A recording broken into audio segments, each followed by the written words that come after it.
So, um, my last vlog, I mentioned that I watch the ghost shows a lot.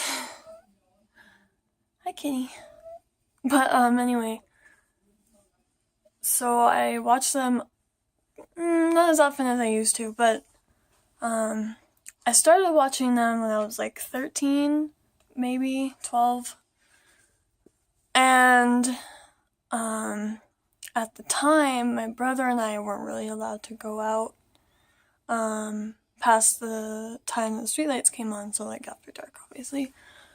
So we had to come back home usually, but one time my mom and stepdad let my brother and I go to the park across the street for a little bit, but we didn't end up staying long because so we walked out there. It was maybe, I don't know, 9:30 in the evening.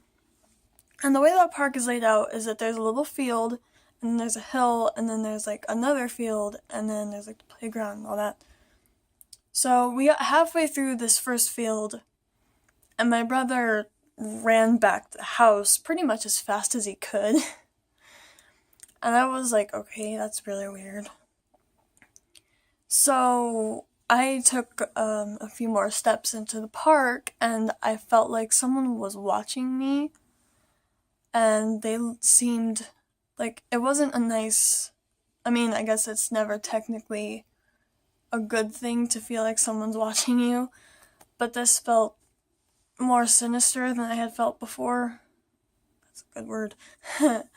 But, yeah, so that freaked me out a little bit because I was the only one at the park that I could, like, my eyes had adjusted and everything, so I could see. I was the only one there. And so I ran back home. But this is when my brother and I started to experience things of our own. Because apparently something followed us from the park that evening.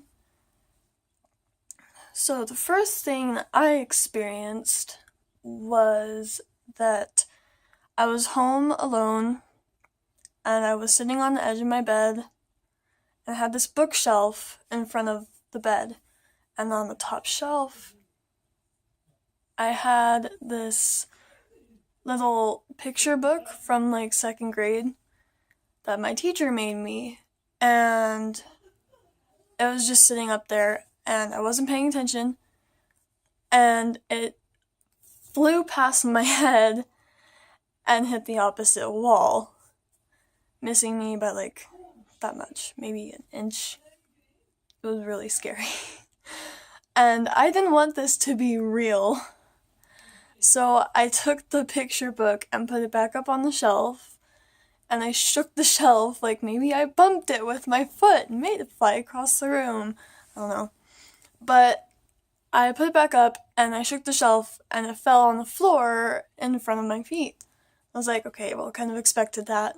So then I put it up a second time, and I pushed it with my hand, and it did the same flight pattern that it did when it almost hit me. I was like, great, well, something's trying to hurt me. Wonderful. So the next thing that happened was that I was in the kitchen doing the dishes.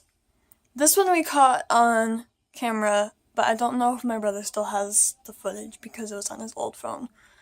So I was in the kitchen doing the dishes, and at the time my mom had this cuckoo clock hanging up on the wall, and it was this kind of older one, so it wasn't battery operated or whatever.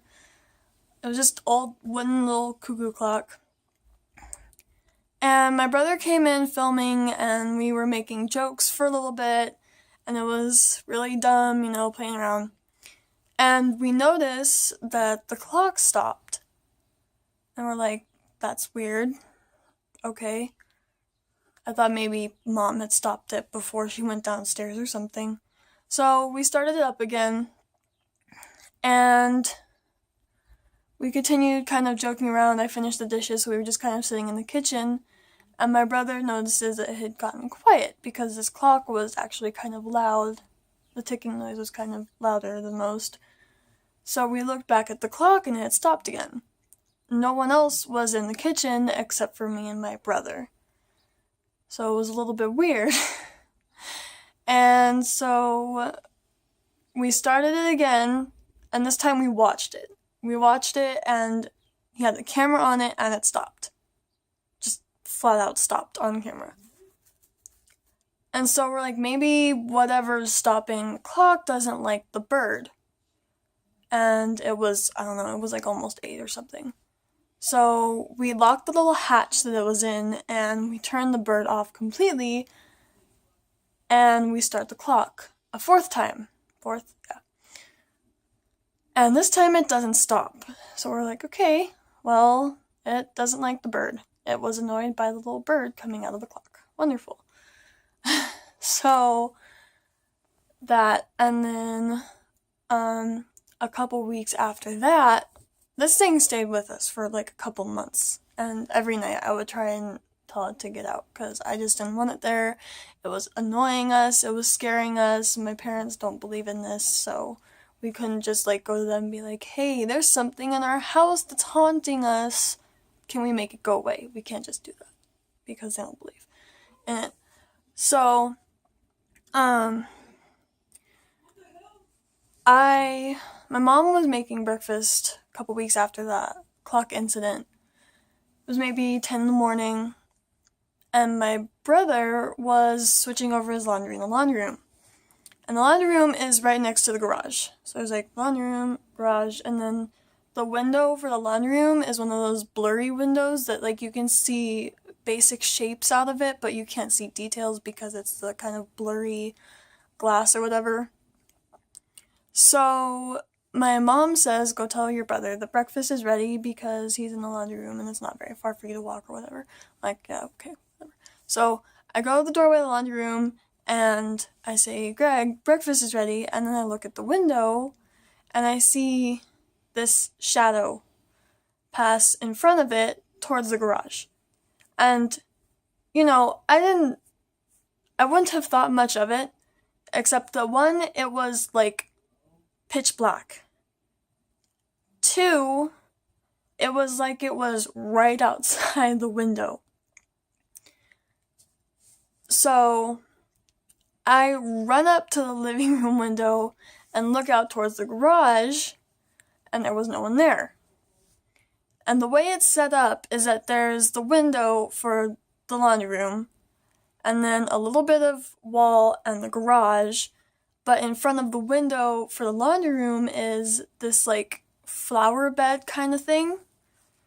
So, you know, it's not like they could be right up next to the window if someone was there. But I didn't see anybody there, which I found really weird because if someone had walked in front of the window, I would have either seen them standing next to the garage in front of the flower bed or seen them running off. And it was just really weird. And I could see details, like when the shadow passed, I could see forehead, I could see nose, mouth, chin. I had long, kind of curly-ish looking hair and like this kind of flowy shirt, kinda. And I don't know, it was just really detailed for a shadow, and it looked like it was right next to the window, even though that's not really possible because there's a flower bed right outside the window. So that freaked me out a little bit. But yeah, I mean, I don't know, it was weird. So far, that's really the main experiences that I've had. I don't know, I thought I'd talk about them because I find them interesting.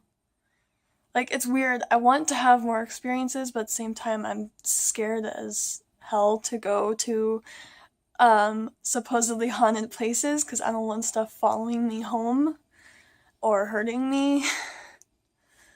But, you know. So, just want to talk about that, see what you guys think. So, I'm gonna go, and I will talk to you guys soon. Bye!